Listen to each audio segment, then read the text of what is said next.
Konsep biaya. Sebelum kita membahas tentang teori biaya, terlebih dahulu kita akan membicarakan tentang beberapa konsep biaya.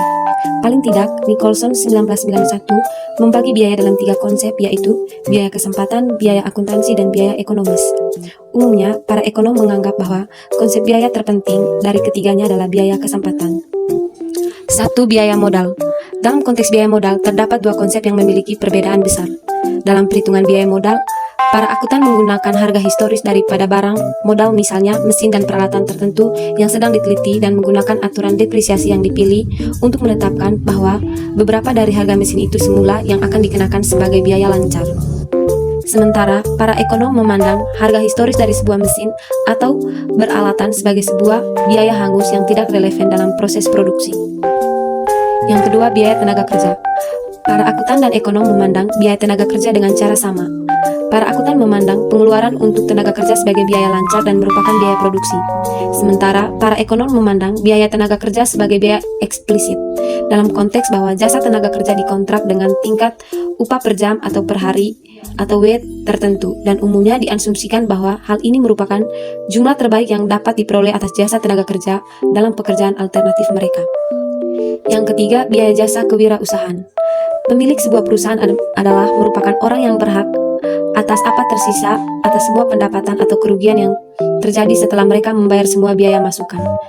Bagi akuntan, hal tersebut disebut laba atau keuntungan, dapat positif atau negatif. Sementara, para ekonom menanyakan bahwa apakah pemilik tersebut atau wirausahawan juga menghadapi biaya kesempatan dengan keterlibatannya pada bisnis tertentu. Apabila hal tersebut terjadi, maka jasa wirausahawan harus dipandang sebagai masukan bagi sebuah perusahaan.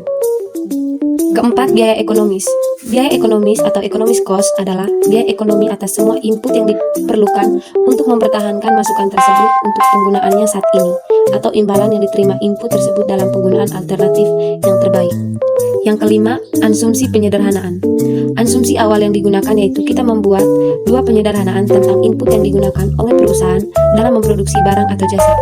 Pada bab teori produksi, kita berasumsi bahwa hanya terdapat 2 input, yaitu tenaga kerja atau L yang diukur dengan jam kerja langsung, serta modal atau K diukur dengan jam kerja mesin. Sementara biaya kewirausahaan diasumsikan termasuk dalam jam kerja mesin. B. Pilihan input untuk meminimumkan biaya. Telah dijelaskan sebelumnya bahwa input perusahaan diasumsikan terdiri atas modal atau K dan tenaga kerja atau L. Biaya modal disebut sewa atau R, sementara biaya tenaga kerja disebut upah atau W. Jadi total biaya yang dapat dirumuskan secara matematis TC sama dengan R kali K tambah W kali L, di mana TC sama dengan total biaya, R sama dengan sewa modal, K sama dengan modal yang digunakan, R sama dengan upah tenaga kerja, L sama dengan tenaga kerja. Dalam upaya untuk meminimumkan biaya produksi, maka perusahaan dituntut untuk dapat memiliki kombinasi input yang dapat meminimumkan biaya. Oleh karena itu, perusahaan seharusnya memilih sebuah titik pada kesatuan yang memiliki biaya paling rendah. Artinya, perusahaan harus mencari seluruh kemungkinan kombinasi input untuk mendapatkan kombinasi input dengan harga yang termurah. Dengan demikian, perusahaan harus memilih kombinasi input modal atau K dan tenaga kerja atau L dengan tingkat substitusi teknis marginal atau marginal rate of textinal substitution atau RTS, dan K dan L adalah sama dengan rasio biaya input. 1. Kurva biaya total. Bentuk kurva biaya total pada dasarnya tergantung pada sifat alamiah dari fungsi produksi. Gambar 6.2 menunjukkan 4 bentuk kemungkinan hubungan biaya. Gambar 6.2a menunjukkan hasil konstan atau constant ratio to scale. Dalam konteks ini, penambahan input yang dilakukan oleh perusahaan proporsional dengan penambahan output. Jadi, setiap perusahaan yang akan melakukan penambahan 1 unit output, maka perusahaan akan memerlukan penambahan 1 unit input.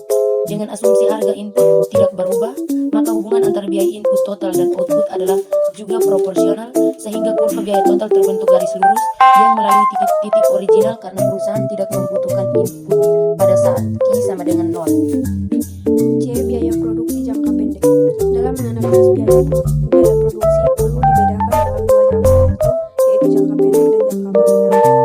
Tujuan umum atas perbedaan ini adalah untuk membedakan bahwa dalam jangka pendek, para pelaku ekonomi tidak memiliki keleluasan. Dalam arti bahwa umumnya faktor produksi sulit dan atau bahkan tidak dapat ditambah jumlah. Pada bagian ini akan diuraikan biaya produksi jangka pendek, sementara biaya produksi jangka panjang akan diuraikan pada bagian berikutnya. Biaya tetap dan biaya variabel. Dalam bentuk matematisnya ditulis TC sama dengan TVC tambah TFC, di mana dengan keterangan TC sama dengan biaya total, TVC biaya variabel total, TFC biaya tetap total. Biaya total variabel atau total variable cost disimbol dengan TVC atau biasa disebut biaya variabel, adalah biaya yang bervariasi sesuai dengan variasi output.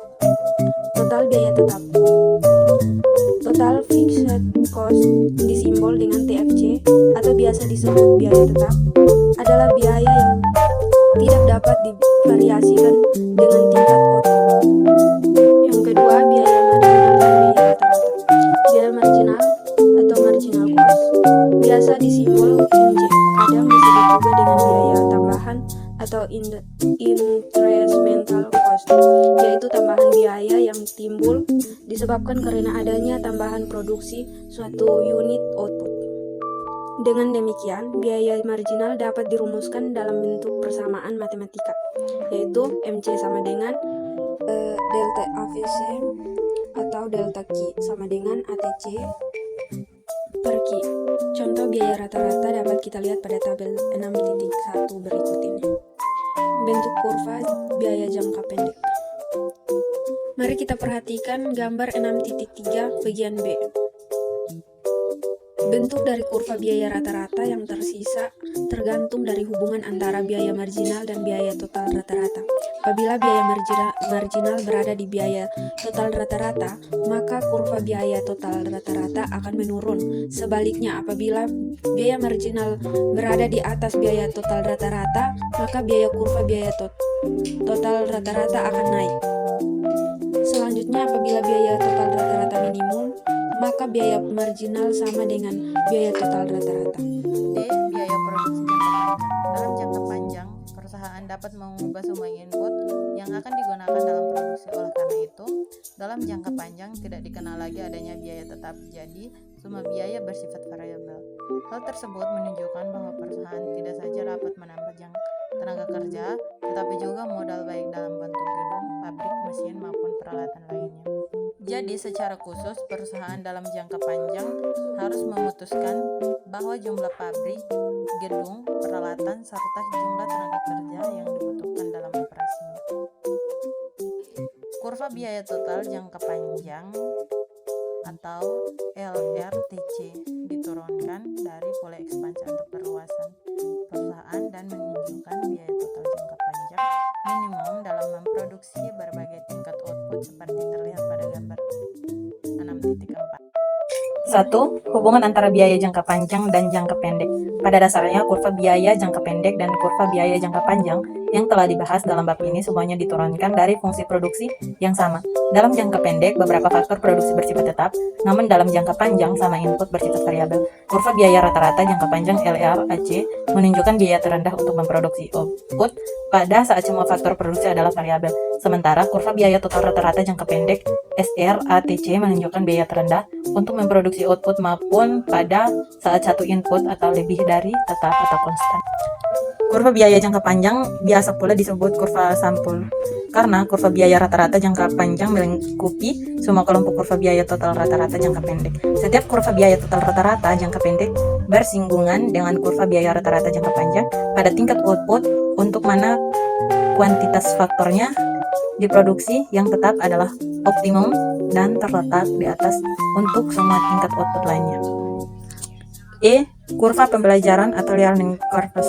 Penelitian telah dilakukan berbagai industri di dunia terhadap beberapa produk dan mendapatkan suatu gambaran bahwa rata-rata biaya persatuan barang mengalami penurunan sebagai akibat dari bertambahnya pengalaman di dalam mengerjakan pekerjaan atau memproduksi barang tertentu. Penurunan biaya produksi sebagai akibat pertambahan pengalaman dapat dilihat pada tabel berikut 6.2. Dalam tabel 6.2, tabel perhitungan penurunan waktu kerja dengan LC 80%. Secara grafik, hubungan antara jumlah produk dan jam tenaga kerja langsung. Dengan mengambil contoh data di atas dapat dilihat pada gambar 10. Gambar ini lazim disebut dengan kurva belajar atau learning curves atau experience kurva.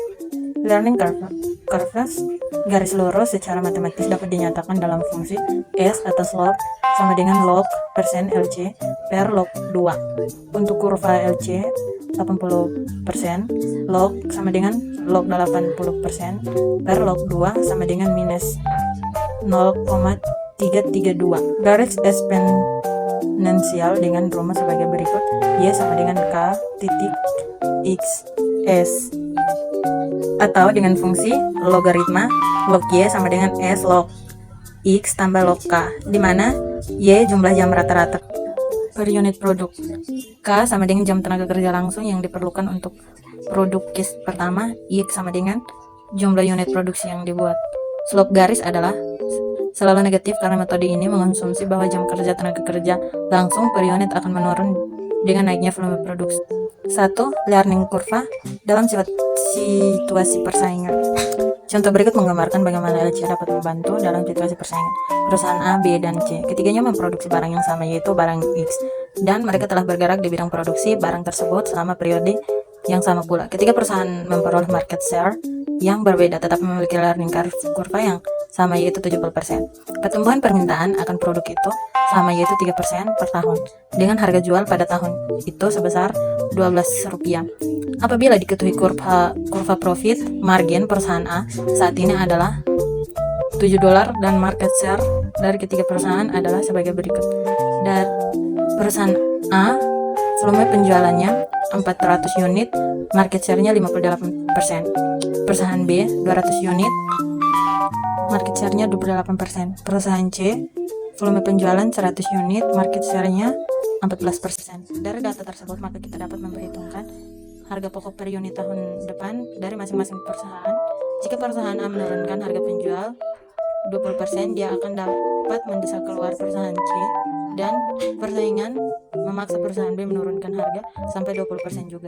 Ini merupakan langkah yang baik bagi perusahaan A karena dia akan memperoleh 2/3 dari pasar C yang keluar dari pasar itu. Ada juga berbagai keterbatasan penggunaan learning kurva. Learning kurva banyak digunakan dalam industri elektronik dan pesawat terbang, namun jarang digunakan dalam industri lain karena berbagai keterbatasan. Pertama adalah produk-produk biasanya tidak seluruhnya baru, bahkan pesawat terbang baru tidak sepenuhnya berbeda dengan pesawat sebelumnya. Demikian juga untuk industri baru seperti televisi yang tergantung pada tabung-tabung dan sirkuit elektronik yang telah sangat dikenal oleh industri radio sebelumnya. Hal ini sangat menyulitkan kita untuk menentukan titik awal bagi perhitungan learning kurva. Keterbatasan lain adalah bahwa kurva belajar hanya berhubungan dengan tenaga kerja langsung. Adapun masalah ketiga adalah LC. Mungkin membesar-besarkan penghematan tenaga kerja untuk mencapai pengurangan biaya tenaga kerja langsung diperlukan teknisi industri, para penyedia, dan lain-lain yang membuat perbaikan-perbaikan. Akan tetapi, para spesialis tersebut merupakan tenaga kerja tidak langsung dan biaya mereka biasanya ditambahkan ke biaya overhead, bukan biaya tenaga kerja langsung.